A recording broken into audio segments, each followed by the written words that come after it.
Hello there, and welcome to another edition of Forever and a Day Aftershow. I am James Lott Jr., your ringleader and ringmaster for every time we're going to be here. And of course, I can do it along with your favorite co-host that's here, sitting right below me, Mr. Tony Ward. Hi, I'm the sidekick of the Forever and a Day Aftershow. They like you better than me. Don't worry about that. It's all about Tony. Stop it. It's all about Tony. And whatever.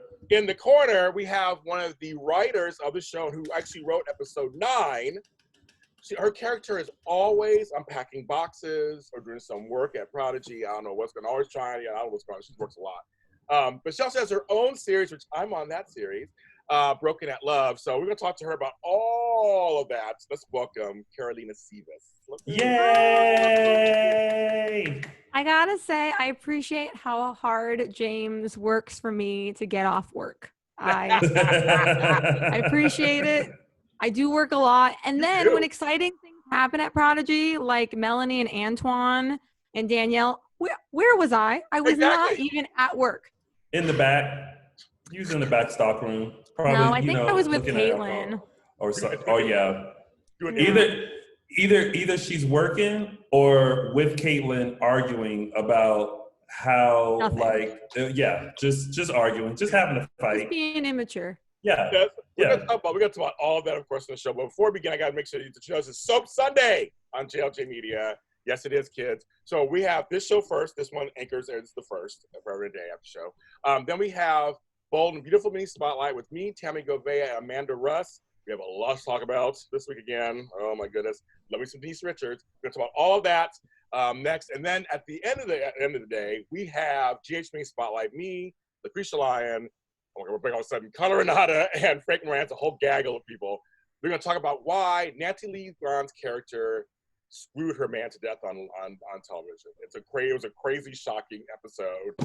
So we're going to talk about that and much more about General Hospital, and that's at 6 p.m. live on YouTube on this channel. So we have a lot of comments about her nether regions. Why does that remind me of the scene from The Color Purple where she was like, "How'd he die?" And he was like, "On top of me." Does anyone else remember that? That's kind of me. Yeah, it's very that. Listen, if you're gonna go out doing that or eating. They're saying things like the golden wop. They're saying the golden vagina. Not the golden wop. Even Leslie Grant got on Twitter was like, "If I don't try this at home," she was like making like these comments. I mean, it was it was shocking. It was like, "He dead?"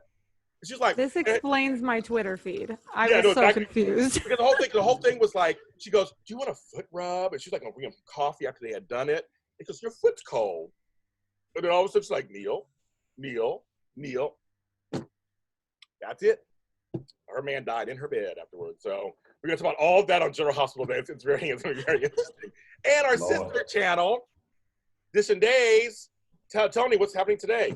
Listen, today we have an amazing recap for you. We have Freddie Smith and Chandler Massey joining us, and maybe a couple of other surprises. So you might want to tune in. I'm tuning in. You do not want to miss it. That's at 3 p.m. I know folks saying Pacific Daylight Time, whatever. Pacific Standard Time, Daylight Time, whatever it is. Stop being shady. It's at 3 Who's that? Daylight savings don't come to October. I know people tell me it's not PST. I'm like, whatever. It's still 3 p.m. on the Pacific times and 6 p.m. on the Eastern times. So go ahead. You don't want to miss it, folks. You really don't want to. And unfortunately, why in our main spotlight, we had technical difficulty. So we're going to try to work it out. I interviewed Kate Linder, who has played Esther for 38 years on Young and the Restless, and at the same time, a flight attendant. Honey, that's a good job. You can fly in and fly out. I know. She tells some great stories about that, actually, about who she's been on flights and stuff. So it was a great interview. She and I know each other, so we had a great time, and that'll be out soon. We're trying to work on the technical difficulties. So, Zoom meetings, Wi-Fi's. It's crazy, but it will be out soon, so it's not out today. And Forever and a Day will not be on this week. Tomorrow they're observing Labor Day, and on Friday they're observing September 11th. But they will be back on September 14th. Thank you, my math. They're 14th with a new episode for episode 11. I was like, it's just confusing. But they'll be back in a week. But they're taking time off to observe those 2 days. That's good. That's good for them. It's good for them. I think JJ starts showing up soon. JJ shows up in episode 13. Mm-hmm. With more than one line. The famous more than one line. They rewrote episode 13 and 14 from the original plan, so maybe, you know, the after show had something to do with it. I don't know. Listen, I had already put in my one line. I had even recorded it. I said, I'm set. I don't even need to see the script. I know what the line is. That's hilarious. They watched the show. Clearly they watched the show. They're like, screw him. You know, everybody's shady. It's Shady Sundays. Everybody's shady. Now, Karolina, first of all, welcome to the show. I want to, before we go into Forever and a Day, because you are Broken at Love as your series. You've had a few years. I've known you, 4 years now? 4 or 5 years? Yes, we met in January of 2016. That's crazy. So more than 4 years at this point. More than 4 years ago, we met. I show up in some of the seasons. I show up in an episode here and there. And I'm going to be in the new stuff. I'll be in the new stuff. I've seen other scripts and things you sent me. So because there you're the creator, producer, casting, writing, you do all the stuff. So what is it like going from that, and how did you become a writer on Forever and a Day?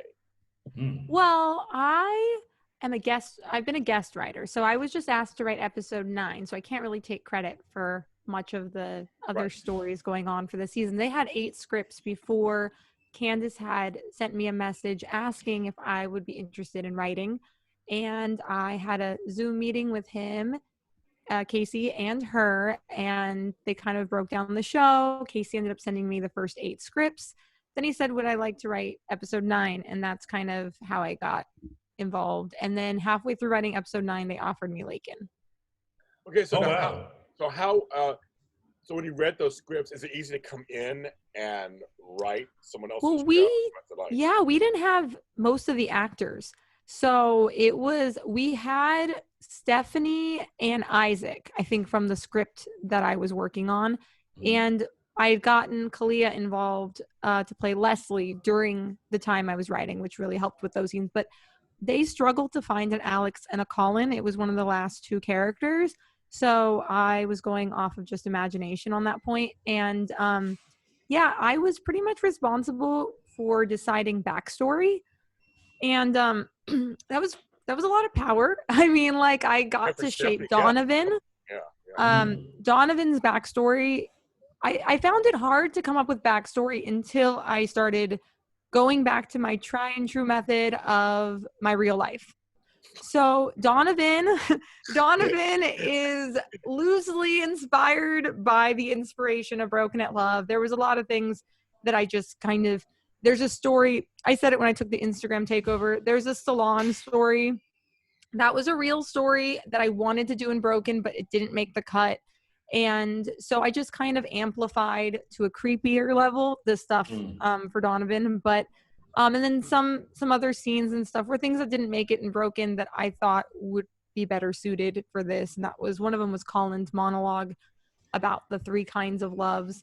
So stuff like that. I just tried to, I feel like if I grounded it in real stuff, it didn't feel like I was just making things up. So I started finding my footing in the script, even though they weren't my characters, you know. When you were writing episode 9, you just mentioned that you had to envision Colin and Alex. What was the image in your head as you were writing for them? Well, I pitched Quinn for Colin because I imagined this like squeaky clean, good boy image and look. And then Alex was kind of open-ended. I wasn't really sure, but then once they had asked me to be Laken, I just imagined him to be more like a dark brooding type, if it was supposed to be my brother. And we did this little cast meet and greet when there wasn't very many of us. And I think you were there, James, too. And I think you were there too, Tony. I popped in late. Yeah, but I ended up meeting the actors that played Isaac and Stephanie, and that really helped because I had no image of what I thought Isaac and Stephanie were at that point. And so yeah, it really helps when you have actors. I find writing Broken at Love now, I write a part knowing who's playing it, even if I get them when it's still in the early days. It makes it so much easier. Yeah. You didn't know Brandon Larkin through me at all before that, no? I never met him. We were more like social media buddies. We just kind of commented because we had his show, Monogamy, came out the same time Broken initially came out. So we we kind of missed each other at the same kind of events and circles. So I knew of him, but I didn't know his voice really. And he has a great speaking voice. And so once I heard his voice, I was able to put it together. And I didn't know what Stephanie was supposed to be. I mean, the whole prototype of like the slut kind of character, it could be any visual. And my job was to make her have a backstory that wasn't just, she's just this slutty girl. And I feel like for me, Christina, and I've said this a million times, really knocked out those monologues in a way that I thought that I was going to have to like give opinions and explain things. And I think that Stephanie changes from this point on in the story because of not only the backstory, but how she played it. Well, Tony and I were talking about, we had Christina on it, like suddenly, I guess she wants love, though. She wants love. She wants... Well, don't they all? I mean, Julia Roberts in Pretty Woman didn't always want to be a hoe. She wanted love.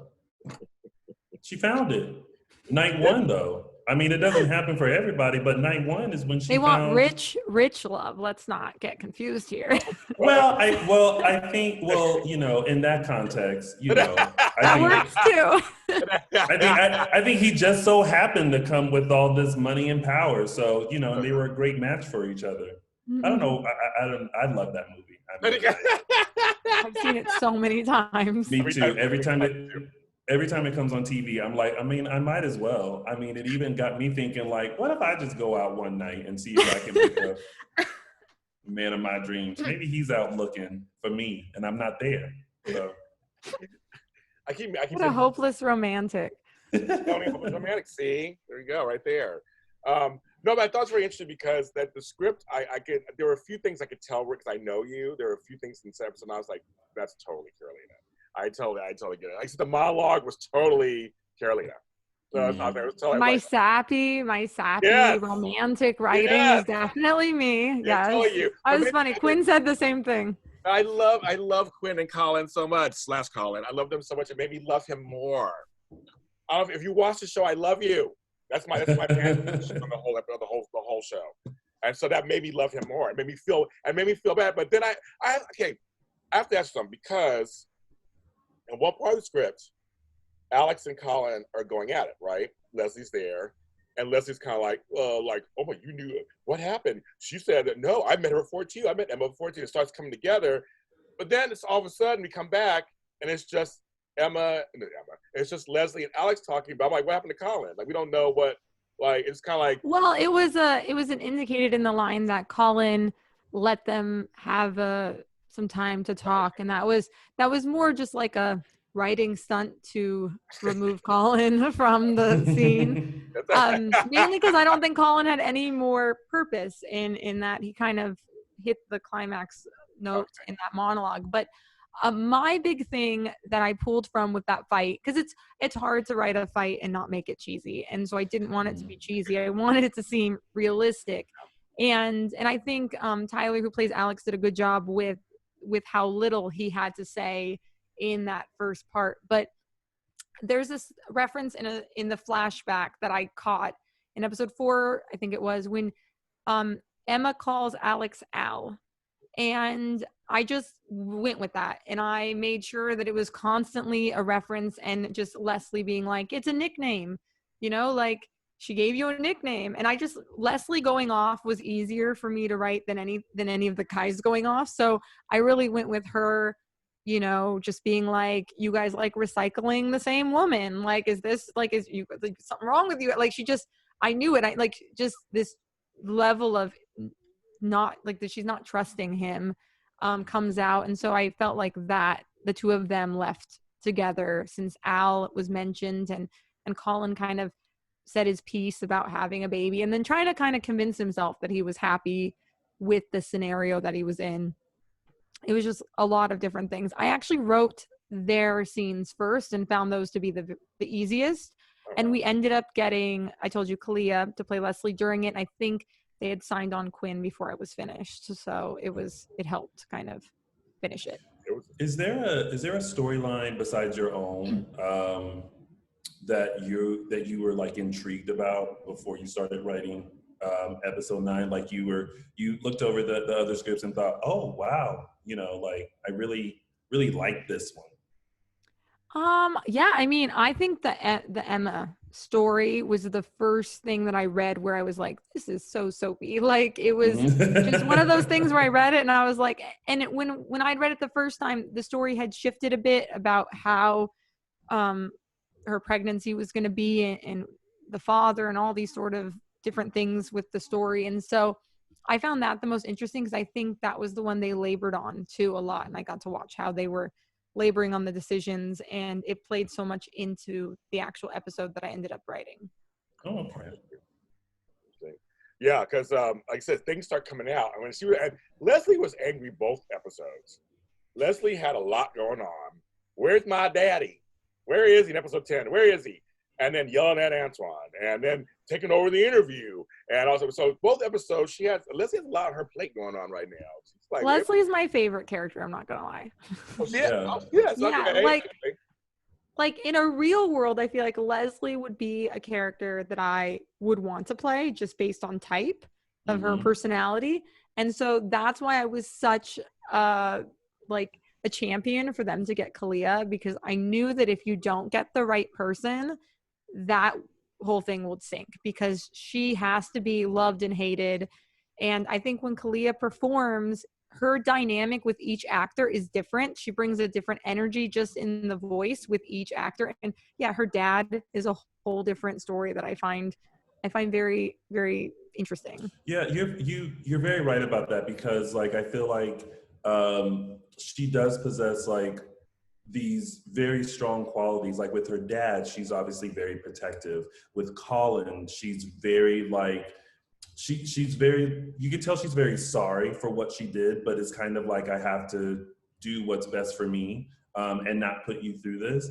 And then with Stephanie, we all know what side comes out when it comes to Stephanie. And then when it comes to the magazine and the interview that happened, you can tell she's a very strong, like business savvy, like type of woman. And Kalia does an amazing job by like taking you through that journey just simply through voice of letting you know kind of all sides of Leslie. Because I think at first, when she's first introduced and you realize like, oh, you done left the man at the altar, you must you a bitch automatically. We don't like you. But then you kind of go, oh, but then your daddy doing it, oh, but then the girl coming, oh, but then your mama died, oh, and, you know, so then you kind of fit, like at the end, like sometimes at the end, you just like, well, girl, let's just go like get some yogurt together. Let's walk to the Tasty Bean and see what they got and hold hands and let's talk about it. Listen, I've been pitching hard for Laken and Kalia's character, Leslie, to be best friends. Yeah. I think I've been pitching hard, so we'll see how that goes. Well, listen, that'll give you somebody to talk to except them boxes at the club. No, I need some friends. Mm-hmm. My relationship is a bit toxic. You're a little wound up girl. Yeah, you need some friends. All right, come on. I need some friends, I know. Agreed. And get a wound up girl to be my friend is going to go well. Oh, yeah, perfect. It's very soapy. Very soapy. I love that. Yeah, that's like really soapy. Yeah, no, I mean, it's just, actually, Tony, I never asked you this. Do you have a favorite character on the show? Me? Yeah. I feel like I'm one of those type of people. I like everyone for different reasons. I am most intrigued by Emma, just because of, popping up in town with a baby and this plan that she done slipped up on. I'm definitely intrigued by like the Leslie, Colin, Alex storyline. Only because like I feel like there's a lot of stuff there. Like there's some insecurities with Alex, but it's kind of like Sex in the City, where you got Big and Aiden. And like Aiden is Colin and like Big is Alex. And like you really want Leslie to be with Colin, Aiden. Yeah. But like we know she's gonna end up with Big. And it's like, but is that right though? It's, So I tend to like everyone for different reasons. That's such a good comparison. Yeah, that's a good comparison. Yeah, definitely. Yeah, and Leslie be like, "So you're having a baby? Oh, well, I didn't know you were seeing." And it was so hilarious to be like trying to process it out loud and get and fish for information to say that she was trying to do both. But she also came across offended. Like, also, you done moved on. Excuse me. Like, you over here, like, all up in my business and all upset that, like, I left you for Alex, but you over here with a whole baby and a whole new girl 3 months later. And she did kind of seem like she was a little like, excuse me. Oh, hello. Mm-hmm. Mm-hmm. But it's a lot going. You're right. There's a lot going on in that storyline. A lot going on in that storyline. And it was good. I like seeing two men fight for a change on the show. You know, it's always the women. Always the chicks are always fighting. Those are fun. I see two men go at it. I kind of like that. James, you might like that for different reasons, but I do agree that it is. Well, they do have men go at it on soaps, but they fighting. They always like, you know, like all like that and stuff, like boxing each other. Which is what I assumed I was supposed to do when he first said that I had to write an altercation scene. But my female touch to the script made it Colin just give a sappy monologue instead. But it seems very fitting. Colin doesn't look like someone or sound like someone that would fight. Like, Alex sounds like someone that may like sucker punch you, but Colin is like one of those people that's like, lover, not a fighter. Yeah, it's like, let's talk about this. Let me express my feelings towards you. That's how I saw it too. Yeah, I love it. So now also episode 9, and it goes into episode 10, but episode 9, we get the backstory of Stephanie and the Donovan thing. So we find at the end of episode 8 which one she was choosing to come over, and she called Isaac. It's like, oh, she called Isaac because Isaac is the single one of the two. Jonah is married. Do you think that's what happened? Like, this is how I felt when I heard Isaac was over. Yes. It's like that moment where like you text two people to see who's gonna get back to you first. And I just feel like Isaac just like replied first. And she was just like, makes sense. Because I feel like Jonah can reply. He was probably with his wife. You know, they dealing with all that in the hospital and all that kind of stuff, whatever. Wait, is that right? Yeah, you're right. You got it. He's in the hospital. Okay. Because I still trip up on Jonah and Gunnar and Melanie and Elaine. Jonah and Miranda, and so it's great. Every time I'm in the car listening, I'm like, me too. But I feel like that's what happened. Like, I feel like she sent 2 text messages out and then was like, and then said, do. Oh, I guess it's You're the winner. You're the winner. You're the winner. That's right. Like, come on over.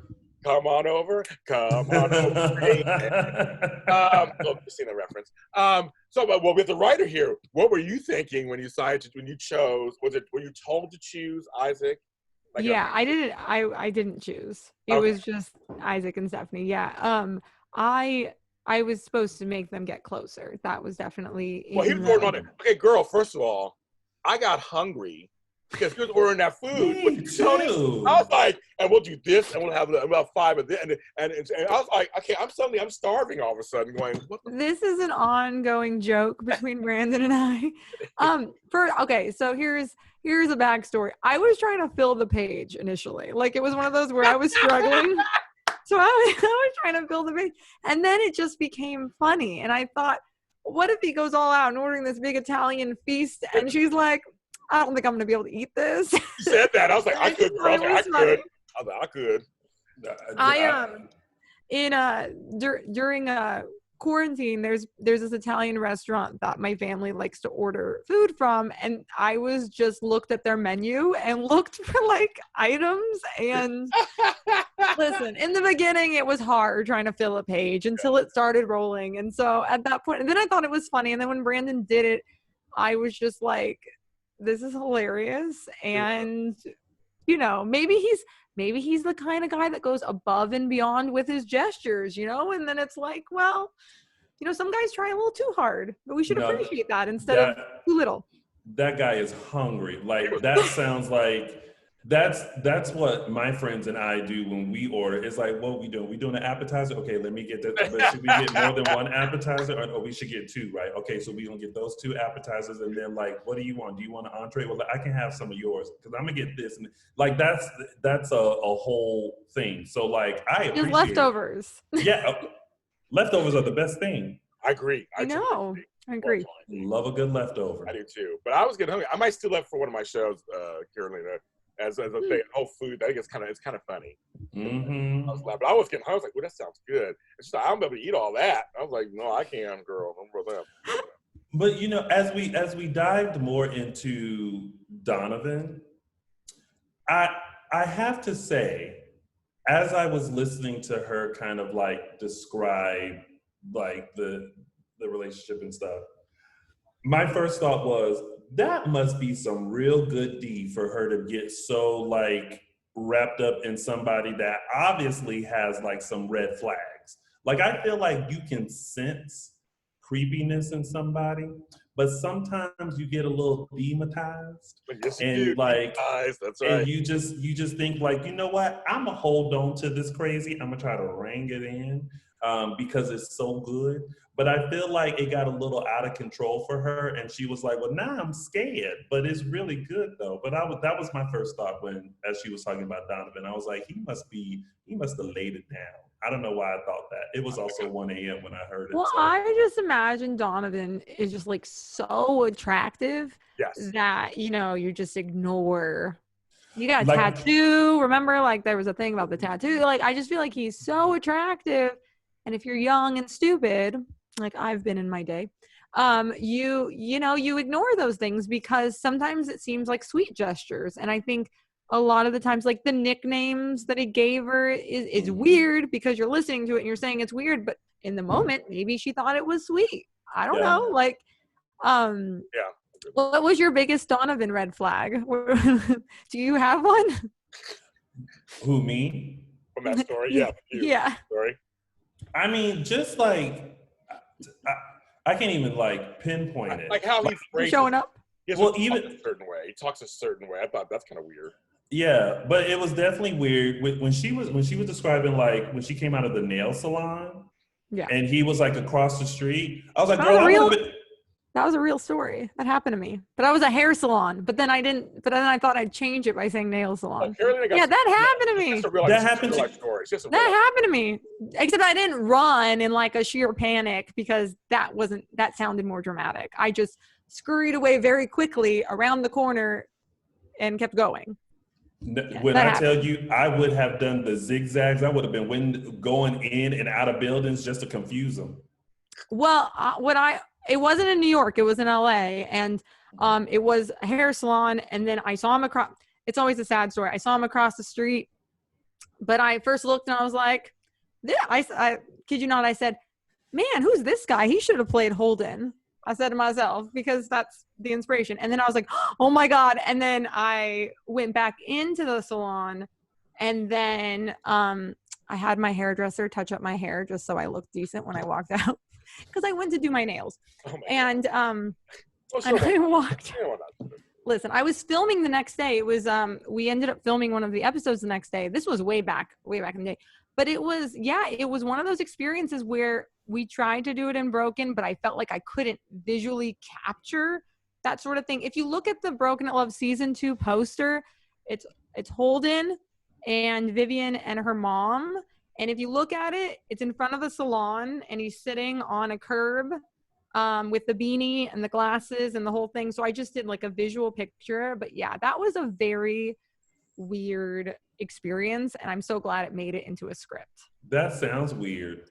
It was weird. And I hadn't seen him in a year at that point, and we had already no speaking, not associating with each other.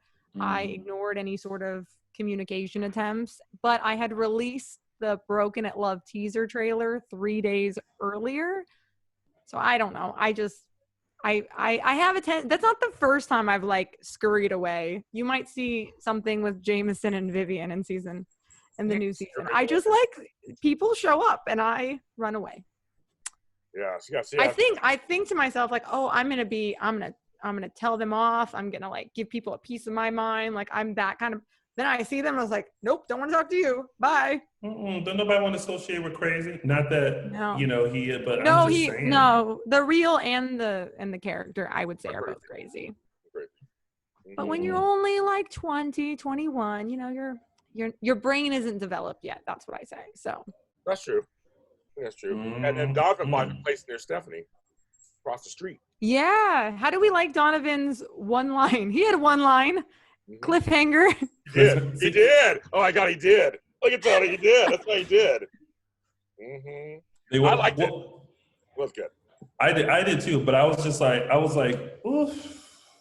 I was like, I need to know so much about this relationship. Like, why is he so obsessed with her? Like, why is she so creeped out about him? Like, I feel like I just keep waiting for this like monologue from him that just kind of explains everything.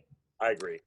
If someone could write that, because I feel like I don't have that sort of explanation from my own life to pull from to write it. So if somebody could write that, that would be great, because that won't be coming from me. I got no explanation for why people show up at salons. Right. And why people are weird. I've been stalked before, and it's not fun. So I mean, I know what that's like. So I'm like, it's not fun at all. I haven't, and I don't want to be, because I feel like I'd be the type of person that would be like, hey, what's going on? I feel like they would get annoyed that like they wouldn't be able to stalk properly because they wouldn't put fear in me. Stalk properly. I'd be like, hey girl, what's tea? What's happening? I'm about to go eat. You want to join me? I feel like you're the kind of person to have with you if someone's stalking. You'd be like, hey, you want to talk to her? What's up? Like, just get it out right now. Yeah. I'd be like, y'all just need to hash it out. Like, just go ahead. What you got to say? Well, I'll be the mediator, and like, so that way we can go, because ain't nobody got time for stalking. Don't you have a job? Don't you have bills? Don't you have somewhere to be? No, Donovan is an artist. Well, was that revealed? I think that was revealed, right? That was in the script. But you can't do art in your car. Listen, you avoid artists at all costs. There's something wrong with those guys. I'm just saying. Let me set my tea on that one too.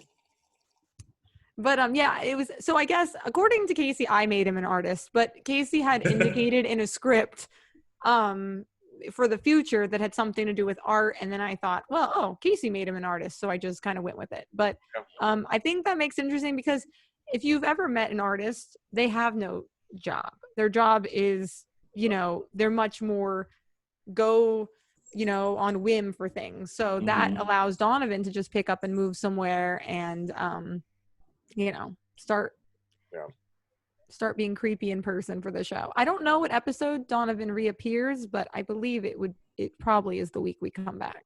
Yeah. Now in episode 10, it carries over because obviously, well, first of all, episode 9, I wrote this down. Stephanie rips off Isaac's shirt. Buttons fly everywhere. Oh, okay, yes. Casey wrote that. Let me just say that love scenes, Casey wrote. Oh, okay. I didn't write that because I don't write narrator, so I don't want to take credit because Christina, who plays Stephanie, was like, I knew Casey wrote that, and I was like, yeah, I did not write that. But Well, apparently it made him forgetful because next episode he's like, I got nothing to do today.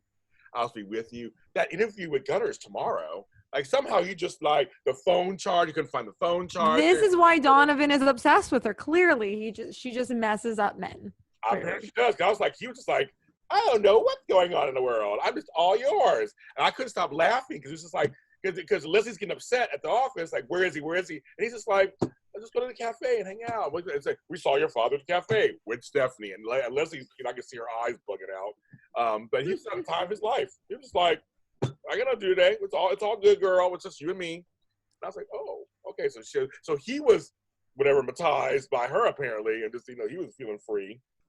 So I was like, I was listening to that, and I said, now did I switch over to like a 50 Shades of Grey something? Okay. Like I had to look down at Spotify to see if I was still listening to the same thing, and then I also thought that's so rude. Like if you don't just rip open somebody's shirt, the buttons off, because now you ain't got that shirt no more. So like, you know what I mean? Like that could have been his fate. Like you that anxious to where you just can't unbutton, or you just unbutton enough to where you can just like slip it off. Like, you don't need to ruin He's rich. buttons. He could buy a shirt. But them shirts are expensive though when you rich, because rich folks like to buy like $400, $500, I know, but $1,000 shirts. Like he's thinking, I'm gonna get this young wop. And he was excited. But he already had it before. Get it again. He was like, I like to get it regularly, please. I'd love to. Shit, I mean, I'm like, hello. This was supposed to be a romantic version, not, It was romantic. He was ripping a things off. hookup Whatever. in the office. I was like, good luck finding them buttons, because they sound like they all over the floor. In the whole place. They're everywhere. Just everywhere. Everywhere. Flying everywhere. So, but yeah, Mhm. but that leads to Leslie going, I'll do the interview. That's fine, but me and Gunnar will do it. And then she was like, when she saw Stephanie's question, she was on, I got a pen right here. She was on, cross out, cross out, cross out. I was laughing so hard. She's like, and the next question is not Stephanie's. Yeah, but is it? I don't know, but I was just like, what are the questions? Number one, It could be good. And two, why not ask them? Like I was just sort of like, I mean, no one's gonna know that those questions came from Stephanie except for you, Stephanie, and Isaac. That's what I thought so too. I was thinking, well, just take credit for them. If they're good questions, if they're good questions, to me, I'll look at I'll look at somebody I don't like. I look and go, okay, that's a good question. Ask it. You did the interview. But they did a lot of research for somebody they know. I know. That was a lot of research. It was a lot of research. But the thing is, I started laughing because I was like, she hates Stephanie so much. We know people who are petty. You know that, Tony, people who are petty. Listen, they don't call me Petty LaBelle for nothing. She was like, I don't care if it's a good question. I don't care if it's the best question on earth. She was like, again, I got pen and paper. She was like, nope. Next. And I was also thinking, I was like, now, Isaac, you are the CEO of a huge magazine with a big thing coming up. And I don't know any CEO or any business person whose phones just dies and they don't take a look at it. I know. You take priority to going to get coffee and getting seconds, thirds, and fourths. And all that. I'm like, I was sitting there shaking my head like, Isaac, you better get it together before your magazine gets taken away by Stephanie and her watch. Have you ever watched the Mindy Project? That was one of my favorites when it was on. But she had an episode. They were supposed to be in LA and during the night of going out and partying, her phone dies. And if her phone didn't die, none of the drama that was happening on her phone could have happened without it dying and then her seeing it the next day. She got dumped in between and all these sort of things happened on the phone. And when she plugged it in, she was like, oh my God. So I feel like a phone dying is a great little writing technique because phones are such a liability when you write. People have a phone. You have to acknowledge the phone. When I started writing Broken, for example, I had a BlackBerry. It was and BlackBerry's capabilities were a lot different. There was no Instagram on the BlackBerry. I didn't have a Twitter yet. If you even look at season 1, Facebook is the only thing that's commented. But now we comment on Tinder. I'm not doing TikTok. That's not going to be addressed in Broken. That's for children.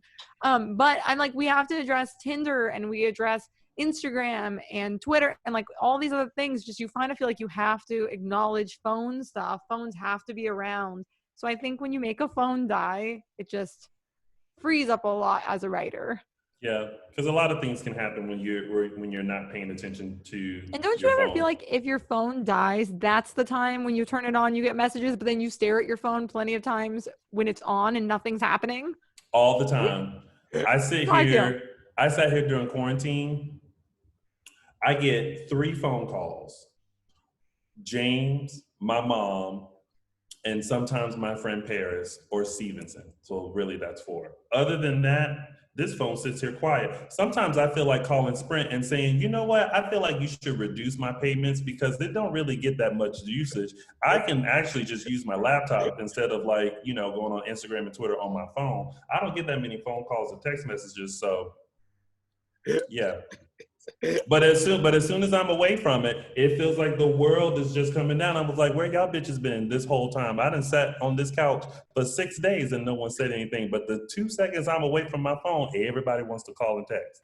It's like that with breaking news too. You're away from your phone. You didn't look at Twitter and suddenly I'm getting a bunch of messages like, did you see so-and-so? This happens, yes. I'm like, I was on Twitter 10 minutes ago. What are you talking about? It's like, during the 10 minutes I wasn't there. I missed the whole. I want to tell you something. So my phone, I had 1 text message from Tony this morning that's quiet for 3 hours. I've gotten like 5. Me too. It's buzzing. Every time I start filming, Like- it's like, you bitches know I film from 10 to 11 on Sundays. My daughter, my Aunt Faith, I love them, of course, I love you guys. But I'm like, why is everybody texting me? I don't have time to talk to you, and I'm filming. But it was totally quiet all morning, except for Tony. The one thing Tony was. That was it. Well, James and I start talking at like 8:30 in the morning, so that's just, and we talk all throughout the day. So yeah, that's what we do. So yeah, I guess that's the reason why we have to pay full price for our phones. That's why. Okay, so you have two storylines left that kind of have some movement, and one of them, of course, is the Elaine Melanie drama. And I found myself kind of yelling at my phone. I was on Spotify.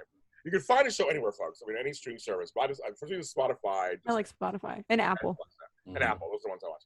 Listen to. So I was kind of like, well, Melanie, you came back to town. No one asked you to come back to town. And then you're getting mad because Elaine don't trust you that much? But also, where you been? Bitch, it's been 28 years. Like, I can understand maybe a few years, 1 or 2, but you've been gone a whole 28. And it's like, so you just gonna roll back up like everything is okay after 28 years? I'm Auntie, hi. Like, okay, wait a minute. I don't know about this Auntie crap. I don't know what's going on. And Homegirl's is like, Mom, Auntie. She's like, I don't know who to like, what am I listening to? I have a question for you guys. Okay. This was a very controversial question when we filmed and then off camera. Do you find that relatives that you haven't seen in a long time would see you and pry about your status in life, your love life, your career, what you're doing? Or is it just me and a handful of other people who run into relatives I haven't seen, and then they'll be like, are you married? Who are you dating? Are you still acting? What's going on? Like, are you still a vegan? Is that still a thing? Like, are you still like, am I the only one with a very intrusive, No. My family's the same way. I run to cousins all saying, hi, cuz, so do you still live with your brother at the house, and do you do this, and how's your mom doing? I'm like, none of your, almost cussed. Well, I can't cuss. None of your goddamn business. It's like, whatever, I don't know. I would talk to you in like 10 years or 5 years, and we're not close. And they do it all the time. Yes. All the time. All the time. Well, here is the reason why I stopped going to family reunions. There's 2 reasons. Yes. One is because I would show up, and keep in mind, my family's from Alabama. So they would see me and my sister, and they would go, who do you belong to? And I'm like, oh, my parents are, Mildred and Tony. They're like, oh. And the response is either, I didn't know they had a son, because I didn't grow up I lived in Alabama for 6 months. Yeah. So a lot of people are not aware of me. Or I would get I haven't seen you since you were, yay big. So I was just kind of like, I don't want to keep indulging in these conversations, and then they want to proceed to ask questions. And I'm like, I don't know you well enough to like just give you my whole 37-year life story.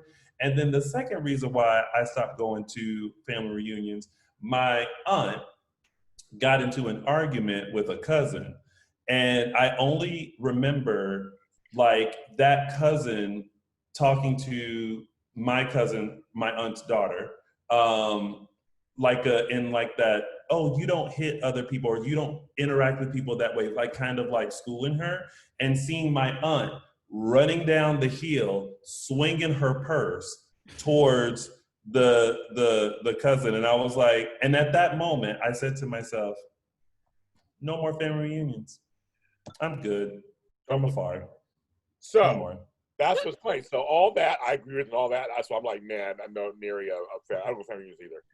That's the thing. So when she's in the house, she's in Elaine's house, first of all, like, bitch, you're in my house. And you're going to get mad at me because I'm kind of getting, and then I caught your scripts, what you were doing in there, girl. She said the word Colin. Oh, she tried to skim over. Oh, no, I heard it specifically when she said, my son. Yes, I said, yes, I heard that. I was like, I said that was a capital M-Y. yes, what it was. My son. That was capital. And I was like, listen, girl, we already went through that lockbox about 5-6 times. Lockbox. We know. Oh yeah, I We forgot know about good. the controversial lockbox. Lockbox. Lockbox. That's godforsaken lockbox. The script came out for that lockbox, right? Yeah, the lockbox. The lockbox. We done heard so much it, about that lockbox. It's like a treasure chest by now. Exactly. Yeah. But I would Tony when I heard when she emphasized, that's what I was looking for. My son, Colin. I was like, oh, there's something going on there. Hey, Tony, that's right, Tony. Oops, sorry, Dorothy. Knocked him over. I am your father. No. No, but I was like, I heard, and then she said, but she did twice in the script. Twice in the script where when the name Colin came up, Sunday was like, leave him alone. She'll need to know all his like. What's going on there? I'm like, And then Elaine was like, did your baby really die? I was like, dang girl, like that's cold. Like, did she really die? Did your baby really die? I was all, dang. People are not having it. I wrote down Elaine's not having it. But I also found it interesting, Caitlyn's reaction to Melanie. Yeah. Like I thought maybe she would be not mean to her, but just kind of like cautious. Yeah, like, bitch, I don't know you. Like I'm supposed to call you auntie, or like I just only heard of you. Like I don't know like what's going on. Right. Like there was something about her reaction that I was like, I feel like it should either be one of like not so welcoming, or something. I don't know. That was just my opinion. And I'll tell you, so Melanie's baby died of SIDS, we learned. I wrote Elaine's not buying it. I wrote down Elaine is shady about Colin. Then Melanie starts to fight back a little bit. First, she was kind of like meek and just like, yeah. And so she was like, well, we got drunk Elaine stories to tell too. All of a sudden, she got blew some balls. All of a sudden, she's just like, okay, you weren't all that perfect either, girl. Like, we can share some stories about when you were drunk and how you did things that also caused. Don't you guys want to hear drunk Elaine stories? I had drunk Elaine stories. They didn't make the cut, and they were based. Not gonna lie, I don't write fake stuff. They were based on this girl. Not me. I have not had a sip of alcohol in my entire life. Yeah. Never had. It's gonna be the reason that I'm gonna look 20 forever. Okay. No, this girl who sat next to me in high school, she seemed like this like goody two shoes kind of girl, like a school athlete, this and that. They all went to homecoming drunk. And then I heard endless amount of stories. Even went over to her house for a group project. There was a lot of alcohol in the house that was like treated a certain way. So I had some very cool drunk Elaine stories that Melanie was supposed to say that hopefully will appear later. But yeah, I mean, I wanted to hear drunk Elaine stories. Me too. I was like, come on, Melanie, spill it, girl, spill it. She didn't. She gets thrown out. Well, if it never makes the cut, I'll just tell you guys the drunk Elaine story. I want to hear them all. Yeah, I want to hear them all too. But Melanie gets thrown out. She gets thrown. It's like, bye, you gotta go, bitch. You gotta go. You gotta go. Elaine's like, not having it anymore. So go. I have to mention, at the end of the episode, I was like, go on, Casey and Candace, working this out. They had an abuse PSA at the end of the episode. With Christina coming on. I was like, the more you know, bitches. I was like, okay. She's like, if you one of you is gonna be. I'm like, okay. I was like, okay, got it.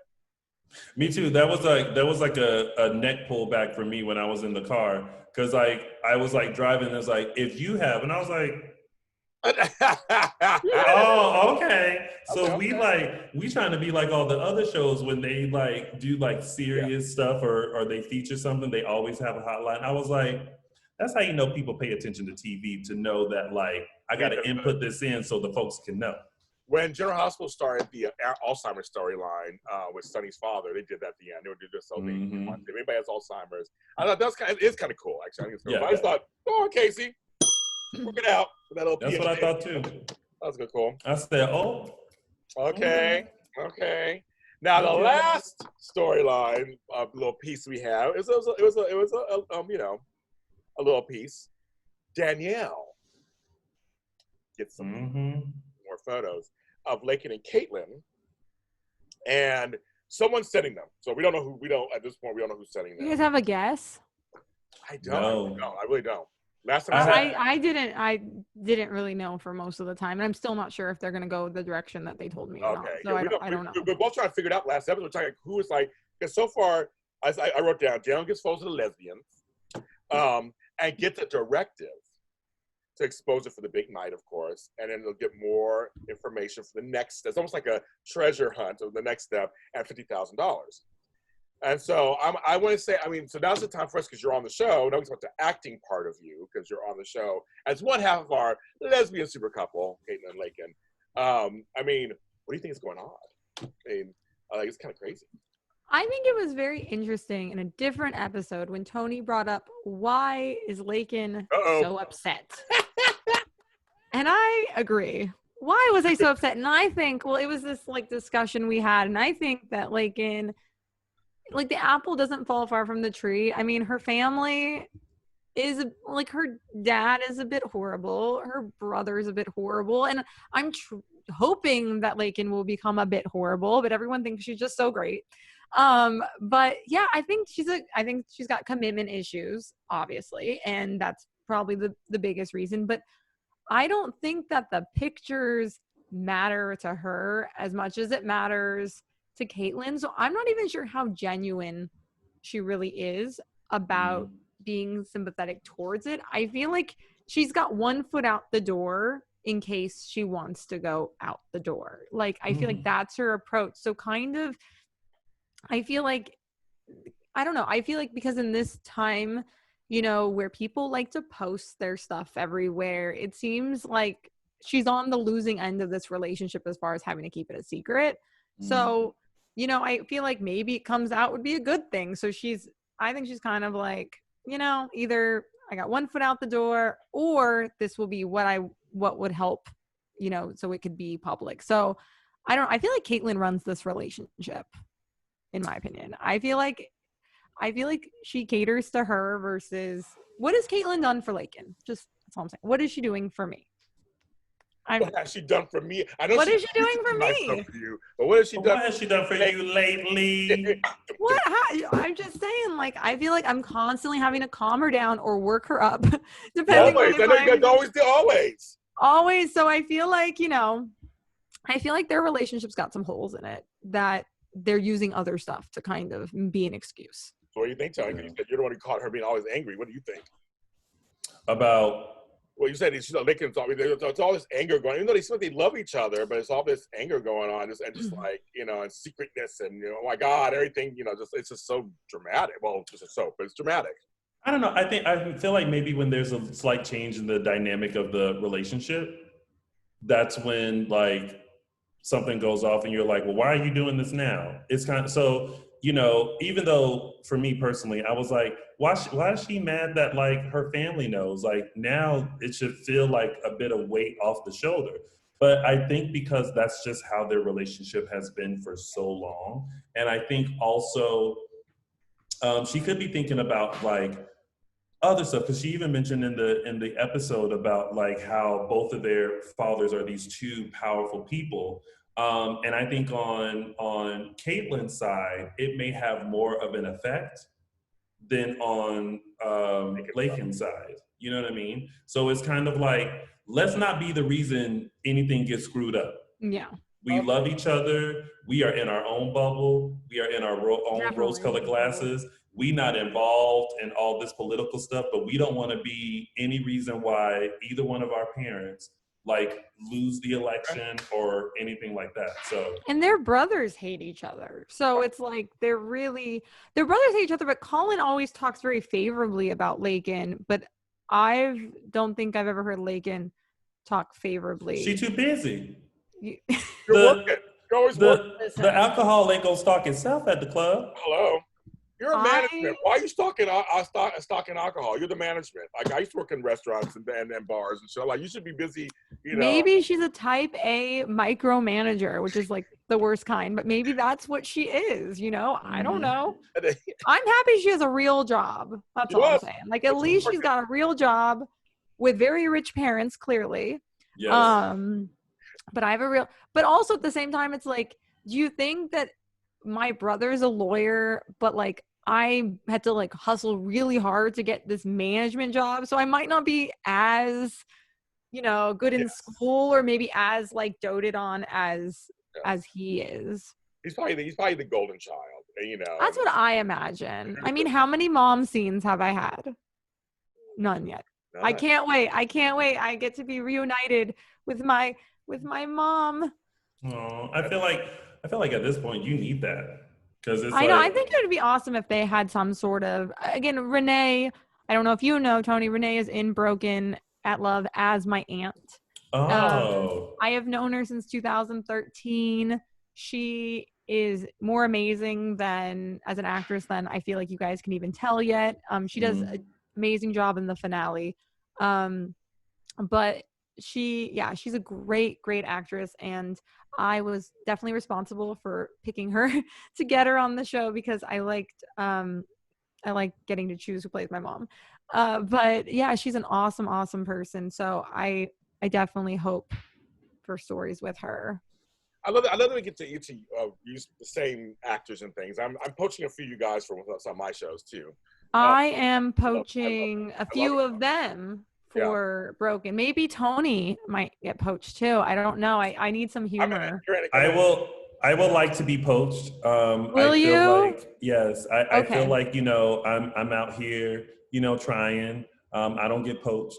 So I just thought to myself, why am I gonna post a breakdown when I've just met some amazing people who are so talented that I know, have great personalities that you can bring to a set. So yeah, I'm definitely stealing some of you guys. I'm here for it.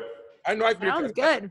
I agree with that. I think it's one of those things where sometimes it's best to work with people right? The people are going to show up, do the work, and have a great attitude. I mean, that's those are rare. And a lot of people, it's almost like they're troops. You have your troop go with you, and you guys all do each other's projects. You work on each other's stuff. I mean, Tony's been on many of my shows. I've been on many of his shows.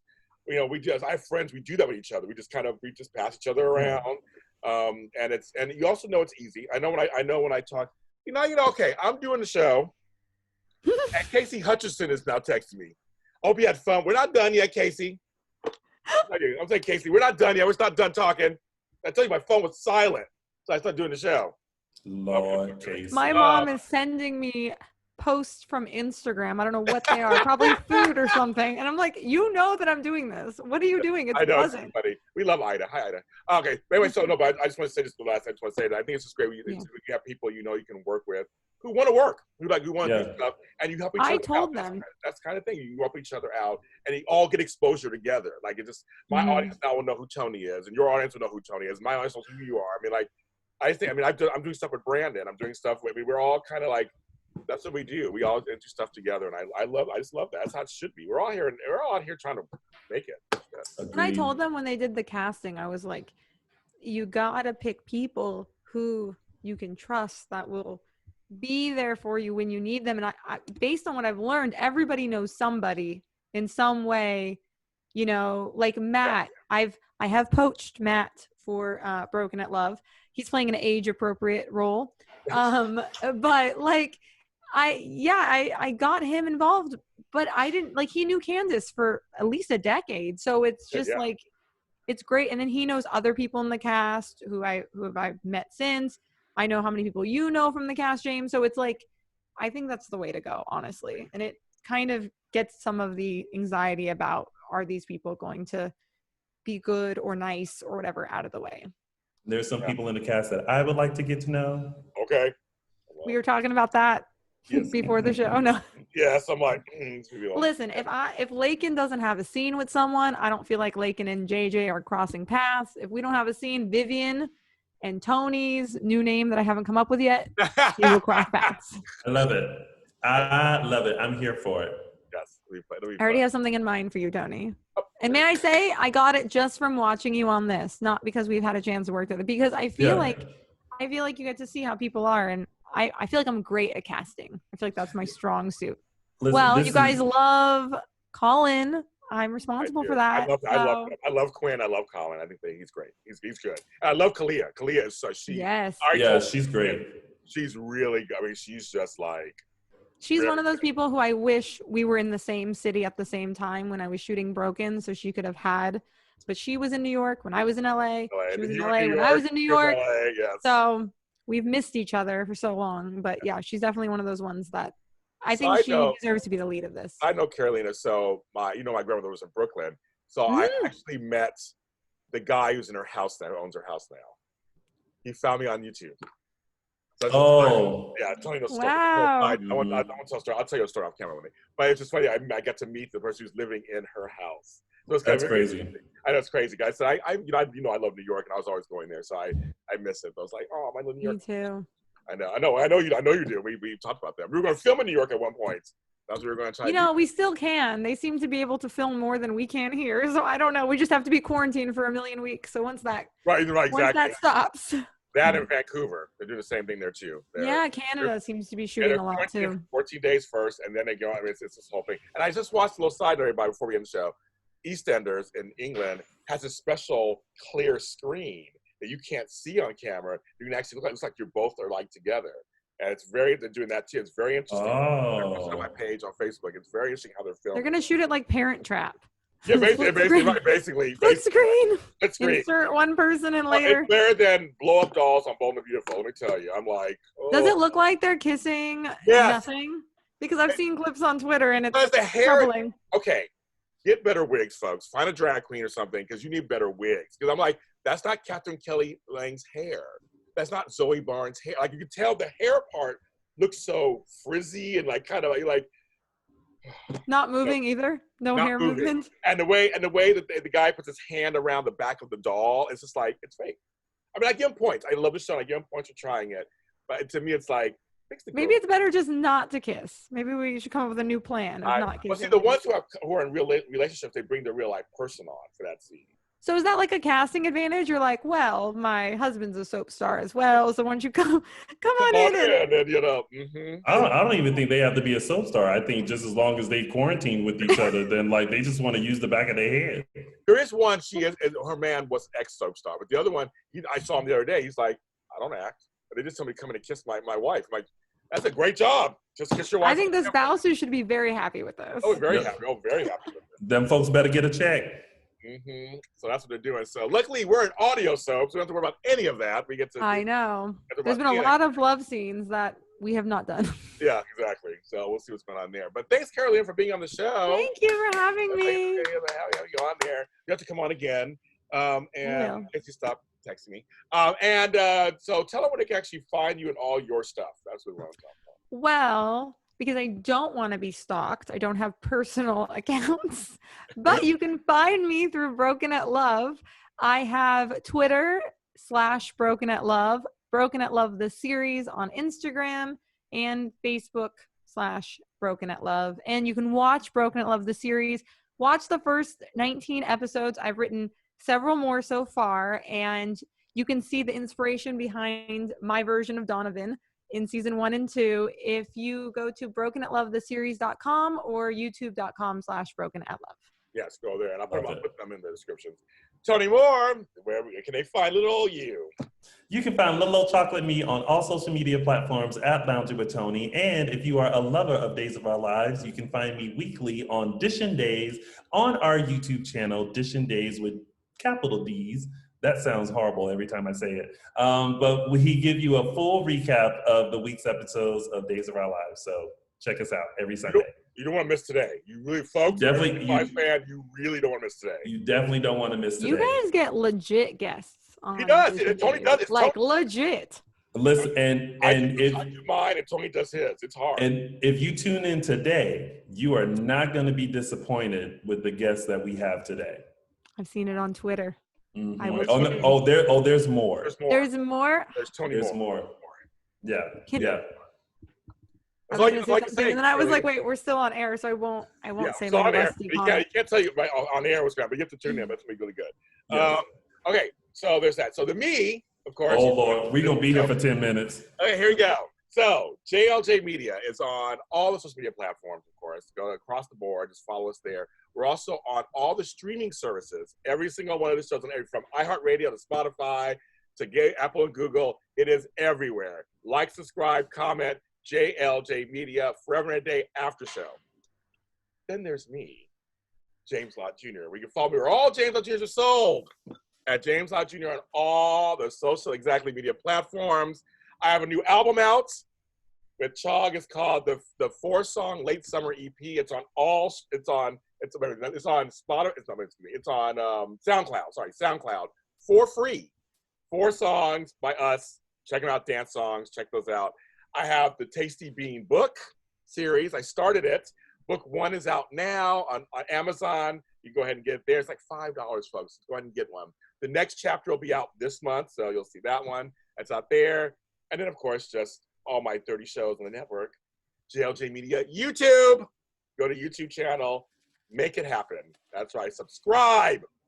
Thank you, Tony, for the visuals. I love that. You're welcome. If you're listening to this, go to the end of the show on the YouTube and watch what Tony did while I was doing that.